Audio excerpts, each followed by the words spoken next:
autismo na vida adulta. Como chegar a esse diagnóstico? Será que é frescura ou acontece?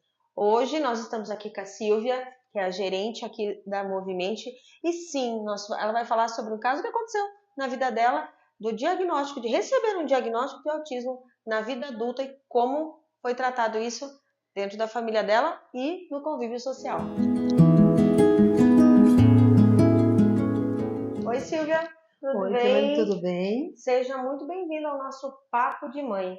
Obrigada. E hoje nós vamos falar sobre o autismo na vida adulta e você tem uma experiência, uma história muito interessante sobre, né? Tenho sim. Tenho a minha filha, Isadora. Ela é autista. Ela foi diagnosticada recente, né? Alguns anos atrás, agora há pouco tempo. E Há quantos anos foi o diagnóstico dela, Silvia? ela foi há 3 anos, né? Há Aham. 3 anos atrás foi quando ela teve o diagnóstico realmente de autismo. Antes disso, quando nós morávamos na Itália, e lá ela fez um tratamento, porque na primeira série, como se ela tivesse dislexia. Ela fez um tratamento por 1 ano, na época eu nem sabia o que era um tratamento, mas eles obrigam você a fazer como se fosse as sessões de terapia após a escola, porque na hora da leitura, a professora lia um texto uma vez, e na hora da leitura ela decorava. Então, quando a professora apontava para ela iniciar a leitura, ela sabia o texto de cor. Então, se a professora apontasse no segundo parágrafo, ela começaria do primeiro, porque ela tinha decorado. Então, a gente fez esse tratamento. Após esse 1 ano, foi negativo, né? A gente teve uma dispensa que ela aprendeu a ler, a escrever tudo normal, que não era dislexia. E quando nós retornamos para o Brasil, 8 anos depois, ela teve o diagnóstico na adolescência de depressão. E isso ela ficou por todos esses anos tratando como depressão. Então ela fazia psicólogo, ela fazia psiquiatra, tomava medicamento, porque a Isadora ela tentou, né, contra a própria vida dela por 2 vezes. Ela não tinha amigos, né? E isso tudo era um pacote ali para nós como família muito difícil e de depressão. Ela não tinha amigos, ela não queria sair de casa, muitas dificuldades, eu vou falar, do dia a dia. E a gente não conseguia ver nada, só depressão. Mas a gente descobriu a irmã dela há um tempo antes com TDAH, e ela foi também fazer a avaliação neuropsicológica na vida adulta. E nessa avaliação, né, após fazer vários testes com uma profissional bem qualificada de Cascavel, foi várias sessões, em torno de 10 sessões para poder fazer essa avaliação. Ela foi ao neuro e foi diagnosticada com autismo nível de suporte 1. Mas o nível de suporte 1, dona Simone... Olha, isso é extremamente importante que a Silvia vai falar, porque eu já sei. O que é o nível do suporte 1? Ah, é o mais facilzinho, né? É o mais tranquilinho. É o que não dá trabalho, é o que a gente ouve por aí. Como é o suporte 1, Silvia? É aquele que não é difícil? Não, não é isso. Não existe diferença entre 1, 2 e 3, entendeu? Existem dificuldades, né? A dificuldade é a diferença, é o nível de suporte, é o quanto a pessoa precisa de ajuda para fazer atividades normais da vida cotidiana. Isso, é bem isso mesmo. Por exemplo, a Isadora, ela agora está terminando o mestrado, ela casou, ela trabalha, né? Mas a Isadora ainda tem dificuldade em algumas coisas porque ela é muito perfeccionista. Então, ela não aceita não estar sempre estudando, ela não aceita errar, ela não aceita não ser excelente. E isso, para a própria vida dela, vem aquela rigidez que faz ela ter, né, as crises. Então, essa é uma forma dela ter crise. Aquele que não fala, muitas vezes ele tem uma crise porque ele não sabe pedir aquilo que ele quer, né? Tem a autorregulação, então cada um tem a sua autorregulação, né? Então, o que acontece? Não tem diferença, né? Não tem mais fácil, não tem. Imagina, quando eu descobri que ela era autista, ela sofreu muito.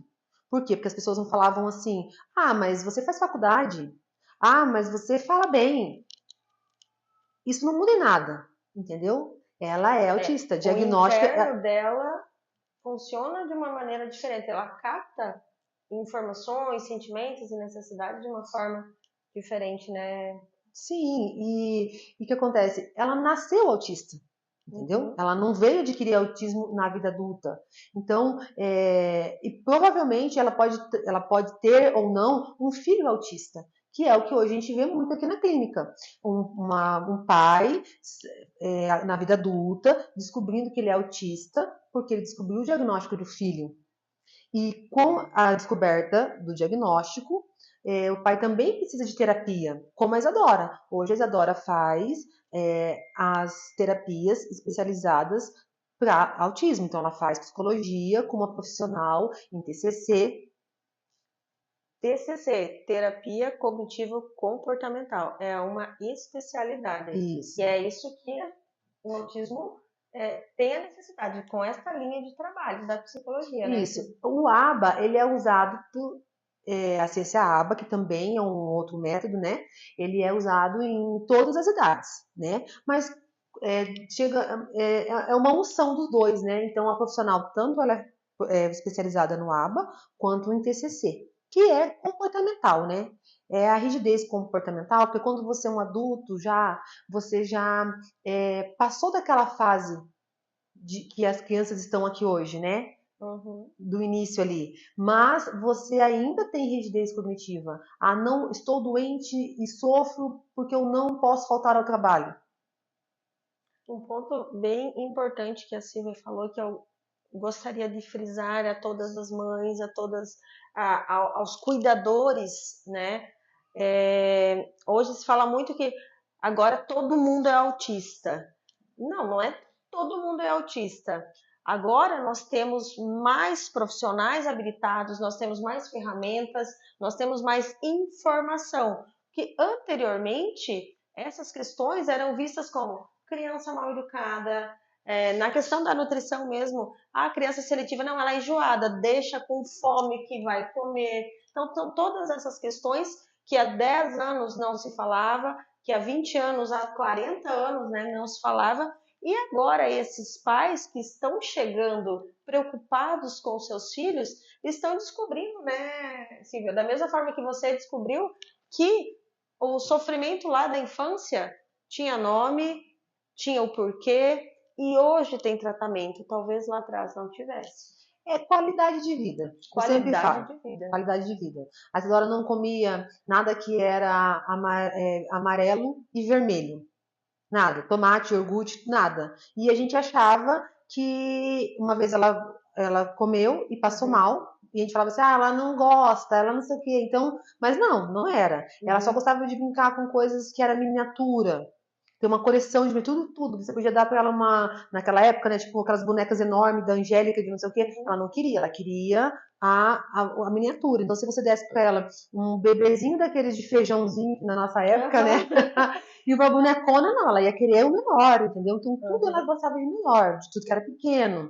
Então, essas coisas, muito de brincar sozinha, de não poder se sujar, né? Coisas que naquela época não fazia sentido nenhum pra mim. E que hoje, com o conhecimento, com isso que você está fazendo agora, com esse trabalho de divulgar, né, a gente começa a perceber que lá dentro, né, dentro do adulto, ele também tem aqueles sintomas, ele também teve aqueles sintomas, né? Aquele pai, às vezes, que gosta de ter uma coleção de carrinho, que é fascinado por jogos de futebol, por avião, por tantas outras coisas, entendeu? Ou aquela mãe que é perfeccionista na casa, né? Tantas coisas. Então, qual é o porquê? Né? O porquê disso? Então, como buscar? Como ir atrás para você saber se realmente você é autista? Né? Então, isso é muito importante mesmo na vida adulta, para você se entender, para você fazer o tratamento certo, para você conseguir ter uma qualidade de vida melhor, né? Das pessoas que estão ao seu redor entender o porquê que você é daquele jeito, porque muitas vezes o autista adulto, ele não tem filtro quando ele vai falar. Isso. Então, ele fala aquilo que ele pensa, né? Sem filtro, e isso atrapalha as pessoas da sociedade, o convívio, porque o adulto tem muito esse filtro ainda, né? A gente o autista, ou algumas pessoas simplesmente falam como vem na cabeça, né? Porque, por exemplo, ela não entende metáforas, né? Acho que isso. Sim. Então, se você falar para ela bem assim, se você falar para ela, água mole e pedra dura, tanto bate até que fura, ela vai ficar, o que foi? Quando ela estava fazendo a prova do mestrado, hoje, né, o esposo dela, na época era noivo, falou para ela bem assim: calma, tá na porta, porque faltava um dia para o resultado do mestrado. Aí ela falou assim: ela disse que ela levantou da onde ela estava, foi na porta e falou assim: tá na porta o quê? O que você tá falando? Não tem nada na porta. Aí ele falou: não, Isadora, teve que explicar para ela que estava chegando, estava próximo, né? Então, da mesma forma que eles não entendem algumas coisas, eles também falam algumas coisas muito direta. E isso causa, às vezes, um embate no relacionamento, marido e mulher, trabalho, filhos, né? Então, quando o adulto ele tem um filho autista que ele acaba descobrindo que ele é autista, ele consegue entender melhor o filho dele, né? Ele consegue se ver melhor, ele consegue ter uma comunicação direta. A esposa, às vezes, que nem eu consigo hoje ver, entender muitas coisas às vezes, que ela falava para mim, porque muitas vezes eu achava que era falta de educação com a mãe, mas não era ser direta, né? Então isso, quando você descobre o diagnóstico, você melhora muito. Você consegue abre o leque, né? Abre um leque para você conseguir ver de uma outra perspectiva a vida e o comportamento do autista sem diagnóstico na vida adulta. Perfeito. Esse foi o nosso papo de mãe com a Silvia. Muito obrigada por tantas informações, pelo seu tempo, pelo seu carinho e por divulgar essas informações tão necessárias, não somente para nós, para mães, mas também para profissionais e para quem ainda pensa, né, Silvia, tem algo errado e não sabe o quê? Buscar ajuda, buscar conhecimento. Hoje a acessibilidade está muito boa. Hoje a gente tem a telemedicina, a gente consegue excelentes profissionais de maneira online também. E a gente está sempre aqui para ajudar.